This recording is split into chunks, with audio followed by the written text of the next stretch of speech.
ఇక ఈ ప్రాజెక్టులో రిలయన్స్ పాత్ర గురించి మాట్లాడితే అది ఒక అద్భుతమైన వ్యూహం అని చెప్పాలి.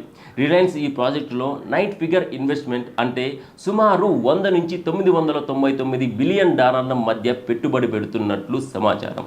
అయితే ఈ పెట్టుబడి కంటే రిలయన్స్ కుదుర్చుకున్న 20 ఏళ్ల ఆఫ్టేక్ అగ్రిమెంట్ అత్యంత కీలకం. ఈ ఒప్పందం ప్రకారం రాబోయే 2 దశాబ్దాల పాటు అక్కడ ఉత్పత్తి అయ్యే పెట్రోలియం ఉత్పత్తులను రిలయన్స్ కొనుగోలు చేస్తుంది.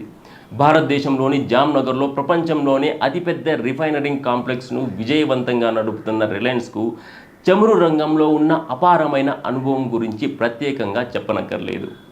ఇప్పుడు అమెరికా గడ్డపై తయారయ్యే ఉత్పత్తులను కొనుగోలు చేయడం ద్వారా రిలయన్స్ తన గ్లోబల్ సప్లై చైన్ను మరింత పటిష్టం చేసుకుంటోంది. ఇది భారతీయ కంపెనీలు కేవలం స్వదేశీ అవసరాలకే పరిమితం కాకుండా ప్రపంచ ఇంధన మార్కెట్ను నియంత్రించే స్థాయిలో ఉన్నాయని ప్రపంచానికి చాటి చెబుతోంది.